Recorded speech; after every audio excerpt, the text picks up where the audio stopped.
Hello नमस्कार, आपका स्वागत है मेरे YouTube चैनल RLC पाठशाला में।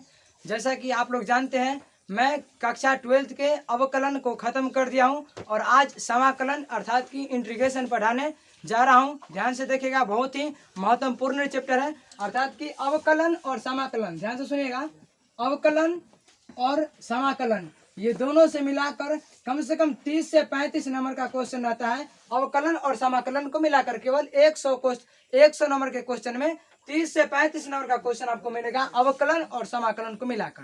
तो अवकलन पढ़ा दिए हैं। अगर आप लोग वीडियो नहीं देखे होंगे तो प्ले लिस्ट बना हुआ है, आप जाकर अवकलन का वीडियो एक एक वीडियो आप लोग देख सकते हैं। आज स्टार्ट कर रहे हैं समाकलन अर्थात की इंटीग्रेशन। ध्यान से सुनेगा, इंटीग्रेशन अवकलन का उल्टा होता है।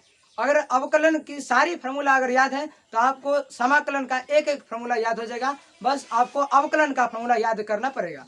अवकलन समाकलन का क्या है, रिवर्स है अर्थात कि उल्टा है। ध्यान दीजिएगा, इंटीग्रेशन का चिन्ह, ये इंटीग्रेशन का चिन्ह है। इंटीग्रेशन का चिन्ह इस प्रकार का होता है। इंटीग्रेशन का चिन्ह आपको इंटीग्रेशन का चिन्ह मालूम होना चाहिए। इस प्रकार का इंटीग्रेशन का चिन्ह होता है। और डिफरेंशिएशन का बताते हैं d/dx। डिफरेंशिएशन का बताते हैं d/dx और इंटीग्रेशन का इस प्रकार का चिन्ह होता है। हम लोग जान चुके हैं कि इंटीग्रेशन का चिन्ह किस प्रकार का होता है। बढ़ रहे हैं फॉर्मूला की ओर, ध्यान से देखिएगा। इसमें पहला फॉर्मूला है इंटीग्रेशन x⁴ dx। ध्यान से सुनेगा, बहुत ही इंपॉर्टेंट फॉर्मूला है।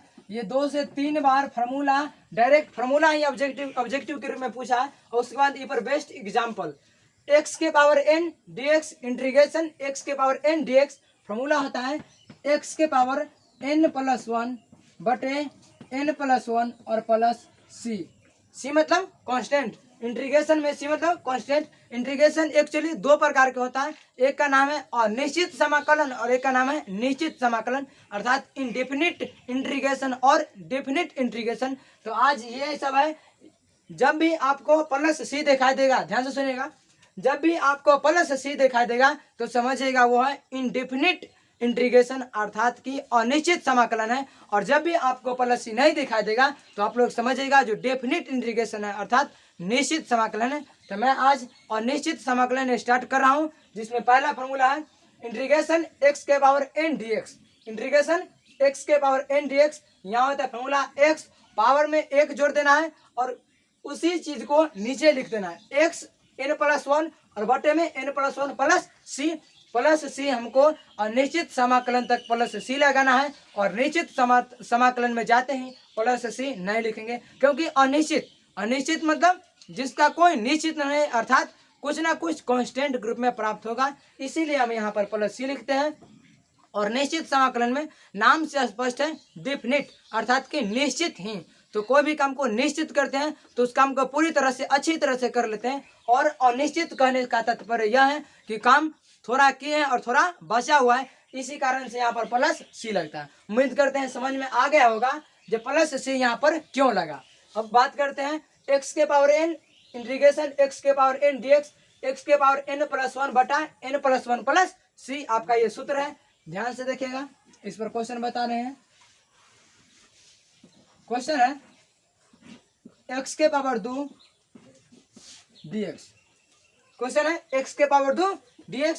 तो क्या करेंगे, x⁴2 + 1 बटे में सेम चीज इसको नीचे लिख देना है 2 + 1 और प्लस क्या लगा देना है c। अब यहाँ हो गया x⁴2 आए क्या हुआ 3, तो 3/3 प्लस c, ये आपका आंसर होगा।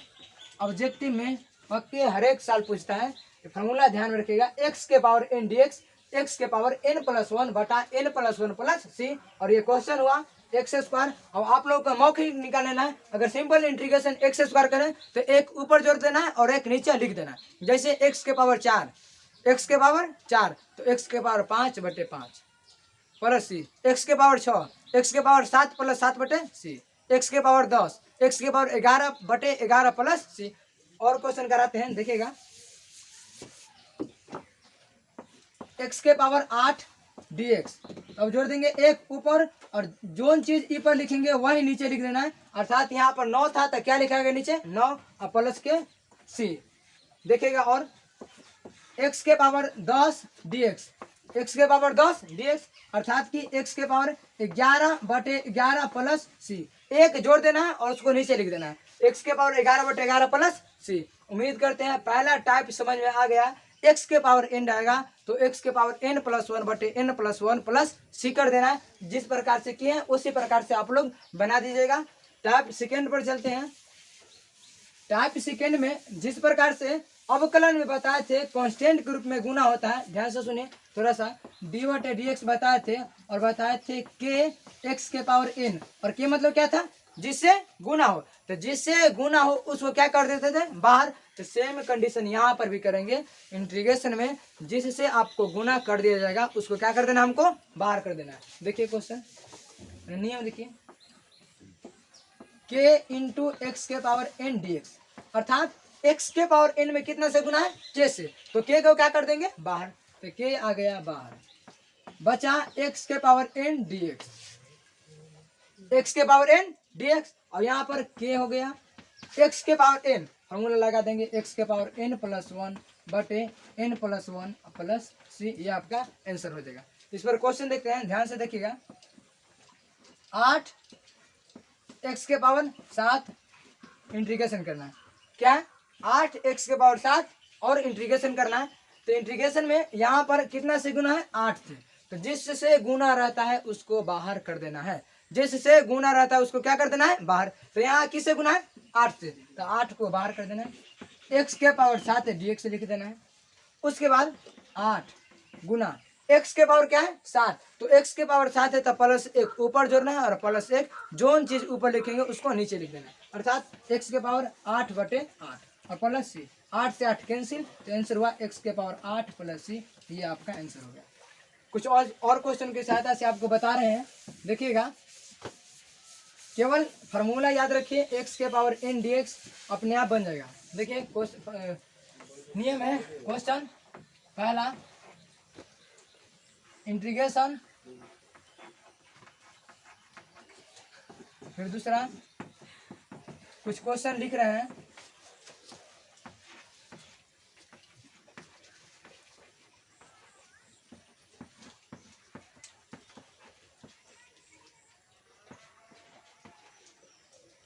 देखिएगा, 8x के पावर 10 dx, 5x के power 6 dx, 3x² dx, 15x के पावर 6 dx। इसका मतलब dx है। तो देखिएगा इसको इंटीग्रेशन करना है। तो इसमें क्या है, 8 से गुना 8 को बाहर कर देना है। इसमें 5 से गुना 5 को बाहर कर देना है। इसमें 3 से गुना 3 को बाहर कर देना है। इसमें 15 से गुना 15 को बाहर कर देना है। अर्थात जिससे गुना होगा उसको क्या कर देना है, बाहर कर देना है। और उसके बाद x के पावर n dx का फॉर्मूला यूज करेंगे, जो कि है x के पावर n+1/n+1 प्लस c। देखिएगा इसमें 8 से गुना कर देंगे, तो सॉरी 8 को बाहर कर देने, तो क्या होगा, x के पावर 10 dx हो गया। और फिर 8 और x के पावर क्या है, 10। तो x के पावर जब 10 है तो हो जाएगा x के पावर 11/11। आपका आंसर हो गया प्लस c, यानी कि 8x के पावर 11/11 प्लस c। ये आंसर हो गया इस क्वेश्चन का। इस क्वेश्चन का देखिएगा, इसमें 5 को बाहर कर देना है, x के पावर 6 dx लिख देना है। उसके बाद 5 x के पावर 6 के क्या होगा, 7/7। तो x के पावर 7/7 प्लस c यहाँ लगा देंगे। 5x के पावर 7/7 प्लस c, ये आपका आंसर। इधर देखिएगा, इसमें कितना से गुना है, 3 से। तो जितना से गुना रहता है उसको क्या कर देते हैं, बाहर। तो 3 बाहर हो गया, बचा x² dx और 3, और x² का होता है x³ बटा x³/3 प्लस c। अब 3 से 3 कैंसिल, बचा x³ प्लस c। ये आपका आंसर हो गया। अंतिम क्वेश्चन है इस टाइप पर। देखिए इसमें कितना से गुना है, 15 से। 15 को बाहर कर देना है, x के पावर 6 dx लिख देना है, 15 लिख देना है। x के पावर 6 क्या होता है, x के पावर 7/7 प्लस c। ये आपका आंसर होगा। उम्मीद करते हैं अभी तक 2 टाइप बताएं। पहला टाइप था जिसमें किसी भी प्रकार से गुना नहीं था तो उसको सिंपल इंटीग्रेशन कर देना है, और दूसरा का टाइप था कांस्टेंट के रूप में गुना कर दिया जाए तो उसको बाहर कर देना है। इस टाइप से, 2 टाइप से 100% आपको पक्के ऑब्जेक्टिव में क्वेश्चन मिलेगा। और तीसरा टाइप पर चल रहे हैं, उसमें लघुत्तरीय में 2 मार्क्स का क्वेश्चन दिखाई देगा। ध्यान से देखिएगा, जिससे गुना रहेगा उसको क्या कर देना है, बाहर कर देना है, बस सिंपल। उसके बाद x के पावर n वाला इंटीग्रेशन का फॉर्मूला यूज करेंगे, अपने आप आंसर आ जाएगा। चलते हैं नेक्स्ट टाइप की ओर।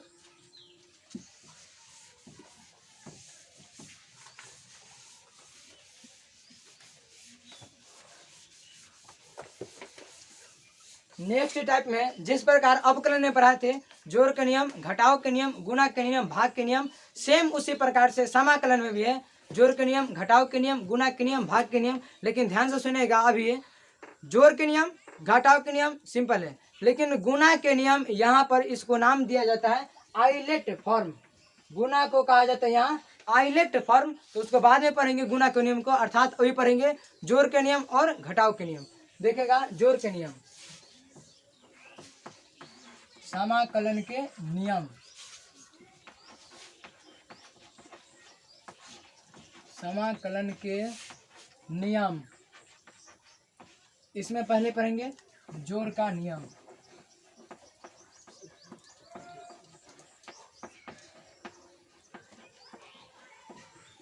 अब देखिए, जिस प्रकार अवकलन में जोड़ के नियम में अलग अलग कर देते थे, एक पार्ट अलग, फिर अगला पार्ट अलग, फिर अगला पार्ट अलग, और अवकलन का फॉर्मूला यूज कर देते थे, उसी प्रकार से समाकलन में भी करना है।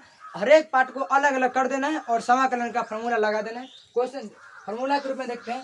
देखिए u plus v plus w और भी रहेगा इंटीग्रेशन करें, u plus v plus w और क्या रहेगा इंटीग्रेशन, सबको अलग अलग कर दीजिए। अलग अलग किस प्रकार करेंगे, u dx, v dx, w dx, और समाकलन का भी फॉर्मूला बताए थे पहला, x के पावर n वाला, वही फॉर्मूला आप यूज करके आसानी से निकाल लीजिएगा। इस पर क्वेश्चन बता रहे हैं, ध्यान से देखिएगा। बस जोड़ के नियम हो या घटाव के नियम हो, अलग अलग आपको कर देना है और उसका आंसर निकाल लेना है। क्वेश्चन है,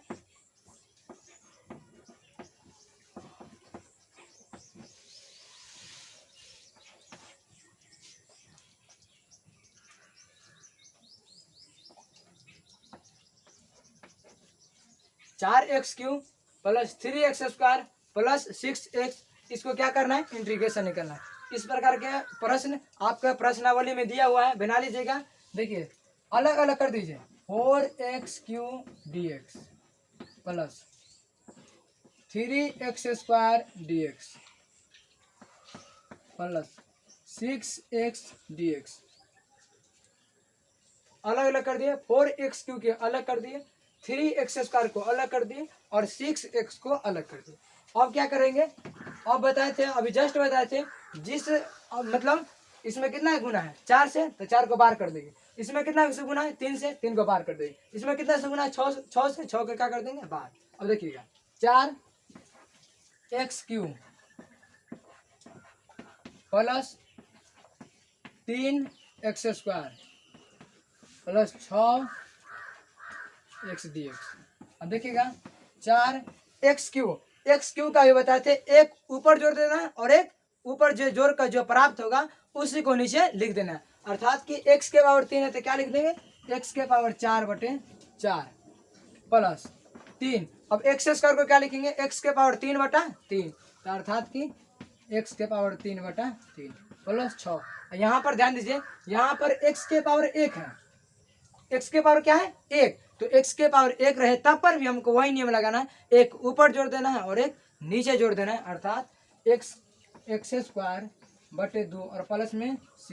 देखिए c कब लगाएंगे, ध्यान से सुनिए, जब भी आप इंटीग्रेशन के चिन्ह हटा दीजिएगा। यहाँ तक इंटीग्रेशन का चिन्ह था, इंटीग्रेशन के चिन्ह, इंटीग्रेशन के चिन्ह, इंटीग्रेशन के चिन्ह, तब जब तक आप क्वेश्चन में इंटीग्रेशन का चिन्ह लगाइएगा तब तक आप प्लस सी लिखिएगा, और जब भी आप इंटीग्रेशन का चिन्ह हटा दीजिएगा तब प्लस सी लिख देंगे, और जब इंटीग्रेशन का चिन्ह आएगा तो प्लस सी का प्रयोग नहीं करेंगे, और जब इंटीग्रेशन का चिन्ह हटा देंगे तब प्लस सी का प्रयोग करेंगे। और इसको सिंप्लीफाई कर दीजिए, 4 से 4 कट गया, 3 से 3 कट गया, ये ठीक हो गया। आंसर हो गया x के पावर 4x क्यूब और यहाँ 3x स्क्वायर प्लस c, ये आपका आंसर हो गया।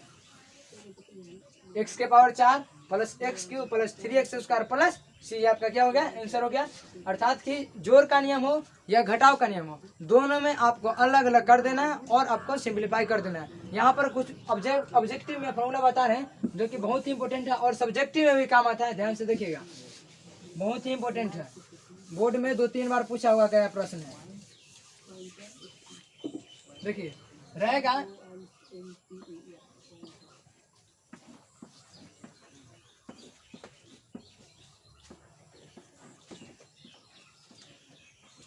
ये दोनों पूछा हुआ प्रश्न है, dx और dy।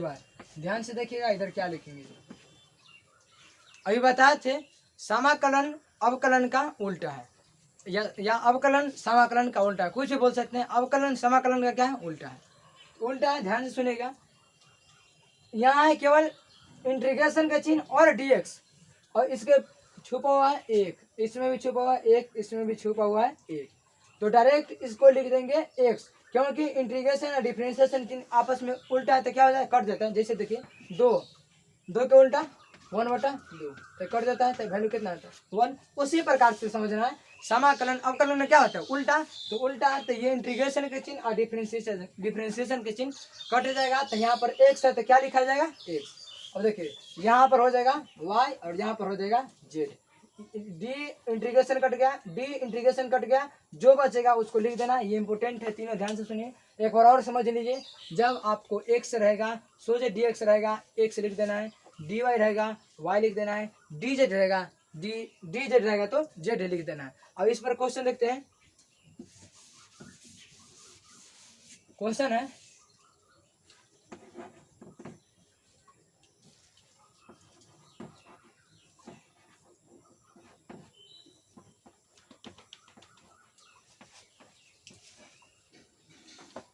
तीन एक्स के पावर 3 प्लस 5x प्लस 6 का अवकलन ज्ञात करें। ध्यान से सुनिएगा, 3x के पावर 3 प्लस 5x प्लस 6 का अवकलन ज्ञात करें। इसमें क्या करेंगे, अलग अलग कर देंगे।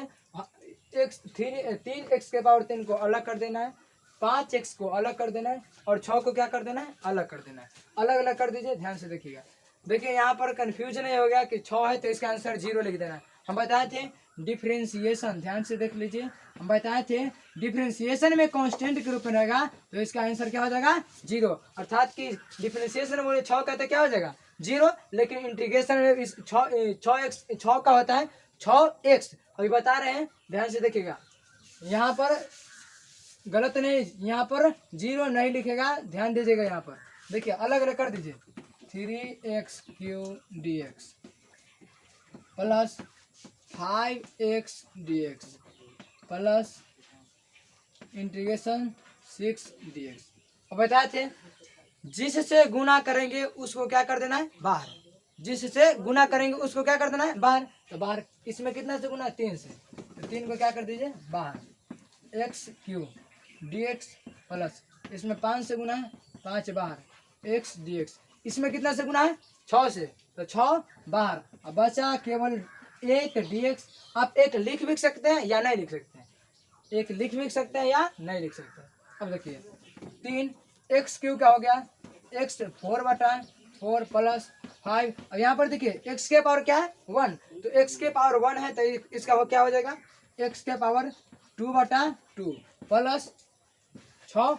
अभी बताए थे 1 dx है तो इसका वैल्यू क्या हो जाता है, x। और देखिए यहाँ तक इंटीग्रेशन का चिन्ह लगा रहे थे तो प्लस सी नहीं लिखे थे, और जस्ट इंटीग्रेशन का चिन्ह हटा दिए तो क्या लिख देंगे, प्लस सी। समझ में आ गया होगा। जब इंटीग्रेशन का चिन्ह रहेगा तब तक हम प्लस सी नहीं लिखेंगे, और जब इंटीग्रेशन का चिन्ह हट जाएगा तो प्लस सी लगा देना है। यहाँ समझ में आ रहा होगा। 1 dx के क्या होगा, x, और 6 के 6। अब देखिए, अब बस हो गया आंसर, गुना कर दीजिए। 3x के power 4/4 plus 5x² 2 plus 6x plus सी, ये आपका आंसर होगा। समझ में आ गया होगा। अब घटाव के नियम पढ़ाएंगे। घटाव के नियम में भी जहाँ जहाँ हम प्लस लिखे हैं वहाँ माइनस लिखेंगे, और दोनों को मिक्स करके क्वेश्चन देंगे आपको बनाने के लिए। ध्यान से देखिएगा। अब चलते हैं घटाव के नियम पर।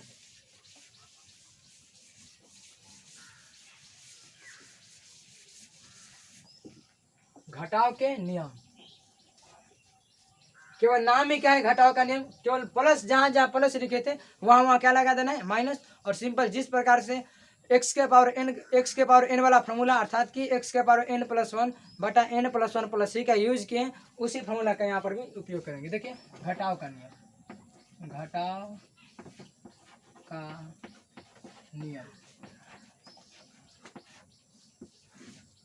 घटाव का नियम देखिए integration u minus V minus W D X, क्या कर देंगे अलग अलग कर देना है, u को अलग कर देना है, v को अलग कर देना है और w को अलग कर देना है। अर्थात कि u D x, v D x, w D x, बस केवल अलग अलग करना है और फॉर्मूला का यूज करना है। क्वेश्चन देखते हैं, इस पर ध्यान से देखिएगा।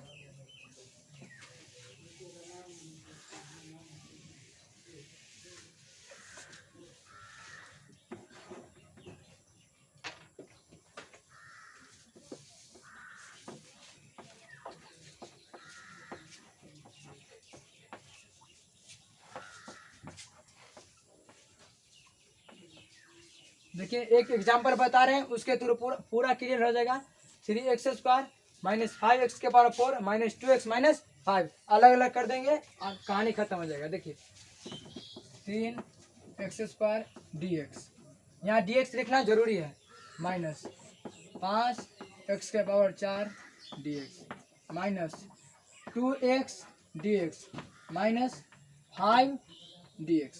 अब क्या कीजिएगा, अब जिससे गुना रहता है उसको क्या कर देते हैं बाहर, जिससे आपको गुना रहेगा उसको क्या कर देना आपको बाहर कर देना। तो बाहर हो गया 3x² dx माइनस है, यहाँ ध्यान दीजिए यहाँ क्या है माइनस है और इसमें 5 से गुना है तो 5 को कर देना है बाहर, x के पावर 4 dx माइनस इसमें 2 से गुना कर देना है और x dx और इसमें देखिए, इसमें ध्यान से देखिए इसमें कितना से गुना है 5 से, तो 5 को कर देंगे बाहर और उधर बचेगा केवल dx। अब देखिए 3x² को एक ऊपर जोड़ेंगे और नीचे लिख देंगे अर्थात 3/3 माइनस 5 x के पावर 4 को क्या लिखेंगे 5/5 माइनस 2 x के पावर क्या है यहाँ 1 को क्या लिखेंगे 2/2 तो x² 2/2 माइनस 5। और देखिए ध्यान से देखिए इंटीग्रेशन dx यहाँ पर केवल 1 है तो 1 यहाँ पर छुपा हुआ क्या है 1, तो 1 को बोले थे अवकलन में 1 को क्या लिख देना है 0, लेकिन समाकलन में 1 को अगर x के सापेक्ष रहे, ध्यान से सुनिएगा 1 को अगर केवल x के सापेक्ष रहे तो उसका वैल्यू होगा x और y के सापेक्ष रहे तो y, z के सापेक्ष रहे तो z, कुछों के सापेक्ष रहे जिसके सापेक्ष रहेगा वही आंसर हो जाएगा। तो यहाँ क्या है x के सापेक्ष तो यहाँ x। और देखिए इंटीग्रेशन का चिन्ह हट चुका है इसमें तो प्लस सी, जब आप इंटीग्रेशन का चिन्ह हटा दीजिएगा तब प्लस सी का उपयोग करेगा। देखिए अब देखिए ये से कैंसिल x³ माइनस ये से कैंसिल x के पावर 5 फिर 2 से 2 कैंसिल x² और माइनस 5x प्लस सी, ये आपका आंसर होगा। समझ में आया होगा। अब बताते हैं कुछ रूट पर आधारित प्रश्न जिसमें रूट x रहेगा, उसको कैसे करेंगे इंटीग्रेशन। ऐसे बताए थे रूट x का डिफरेंशिएशन याद करने के लिए बोले थे 1/2√x, आज बता रहे हैं रूट x का इंटीग्रेशन। देखिएगा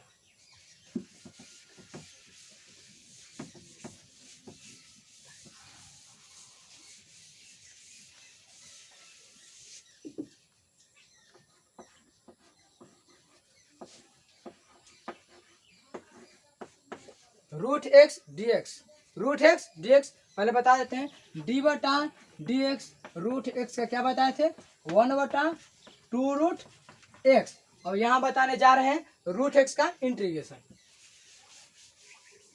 देखिए x हम बताए थे √2 अर्थात 2 और रूट का मतलब क्या होता है 1/2, रूट का मतलब 1/2। तो यहाँ पर भी यहाँ रूट है तो इसका मतलब हो गया 1/2 और dx।